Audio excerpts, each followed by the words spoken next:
Her royal happiness, Meghan Markle beams as she takes dogs for a walk with Archie in a baby carrier as Prince Harry finally boards a flight to Vancouver to start their new life after his final royal engagement.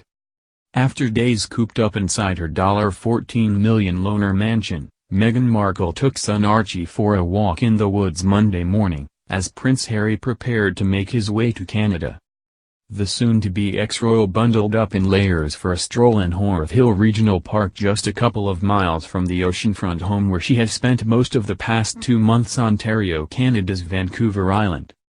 Holding her 2 dogs, Black Lab Oz and Beagle Guy, on leashes, there was no sign of the drama of Megxit on the Duchess of Sussex's smiling face as she held her 8-month-old son on her chest in a snuggly baby carrier.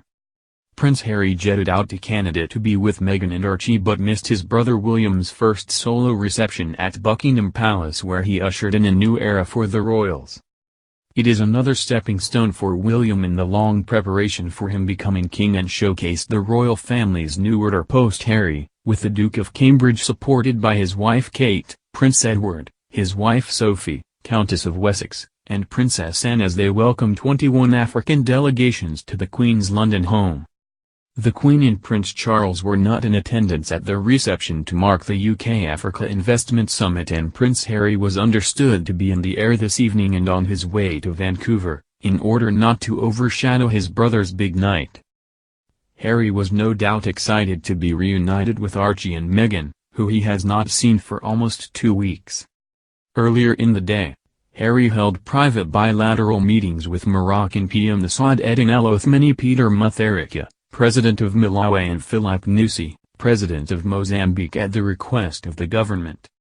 Meanwhile, William held his own meetings at Buckingham Palace with Ghana's President Nana Akufo-Addo and Paul Kagame, President of Rwanda. And it emerged that the Prince of Wales had hosted Nigeria's President Muhammadu Buhari at Dumfries House in Scotland on Sunday. On Monday, Meghan wrapped up in layers under a green beanie hat, wearing black leggings and her favorite Kamak ankle-high brown hiking boots. Archie was dressed in a white onesie and booties. 2 royal protection officers strolled behind her at a discreet distance as she enjoyed the warmest morning for days Ontario, Canada's Vancouver Island, where it has been freezing, raining or snowing for most of her stay. Meghan was waiting for husband Prince Harry, 35, to arrive in Canada after finalizing details of the couple's formal split from the British royal family.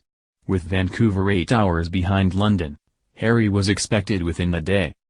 He was at a meeting of African leaders in Greenwich, London, on Monday morning. He pointedly did not attend a dinner for the leaders hosted by brother Prince William at Buckingham Palace.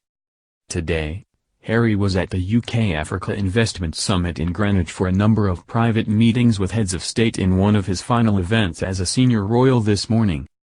Despite the drama of the past fortnight, William and Kate appeared without a care in the world as they received a line of visiting heads of state and their partners in the music room. Harry had agreed to attend today's summit before the Sussexes sensationally quit 11 days ago, and prior to quitting, he would almost certainly have been there to support his older sibling, who for the first time was asked by the Queen to host a major state occasion. It has been reported Prince Harry's rift with William has been repaired, but he is still at odds with Charles following the Duke of Sussex's dramatic exit from royal life. The 2-year quarrel stopped after they realized it was now or never, with Harry flying to Canada. A source told The Sun, William and Harry have spent time together privately away from the official Sandringham summit, working on their relationship and discussing their future. Secret peace talks, helped by the Duchess of Sussex and Duchess of Cambridge, were separate from conversations involving the Queen over Harry's future role. It has been groundbreaking in terms of saving their bond as brothers and has been totally driven by them. But Kate and Meghan, who was in Canada, did join in with some of the talks on more than one occasion, which is another sign of a real thaw in their relationship. Things are better. They added, given Harry is now permanently moving away, there was a realization if they didn't sort things out now, they never would. Today it was claimed the Queen and Prince Charles decided not to strip Prince Harry of their HRH titles and Duke and Duchess of Sussex rank to avoid looking petty. Her Majesty is said to have considered stripping the couple of their most prized titles and instead referring to them as the Earl and Countess of Dumbarton, putting them at the same level as Edward and Sophie, Earl and Countess of Wessex. However, the Queen and Prince Charles are believed to have felt preventing the couple from using HRH in public and for commercial use, while still officially retaining the title, was a sufficient enough change. A source told the Evening Standard, the Sussex title is one of the ancient royal dukedoms given to him ahead of his wedding to Meghan, along with other titles. Removing it was seriously considered and discussed at the highest level. Under the terms of Megxit, Harry and Meghan will keep their titles of Duke and Duchess of Sussex and the courtesy HRH, but they will not use the initials. Palace officials were last night forced to admit they had made a blunder by announcing Meghan would take the title of a divorced woman. After confirming that she and Harry will give up their HRH, His and Her Royal Highness, titles, aides said the couple would instead be known as Harry, Duke of Sussex and Meghan, Duchess of Sussex. But as Harry boarded a flight to start his new life with Meghan and baby Archie, palace officials at home were scrambling to confirm the couple's correct titles after admitting they had got them wrong. Mail Online understands Harry has no more official engagements in his diary after today. Last night Harry told an event for his HIV prevention charity St. Abal he had no other option but to quit his role. Harry said the couple would continue to lead a life of service and were taking a huge leap of faith.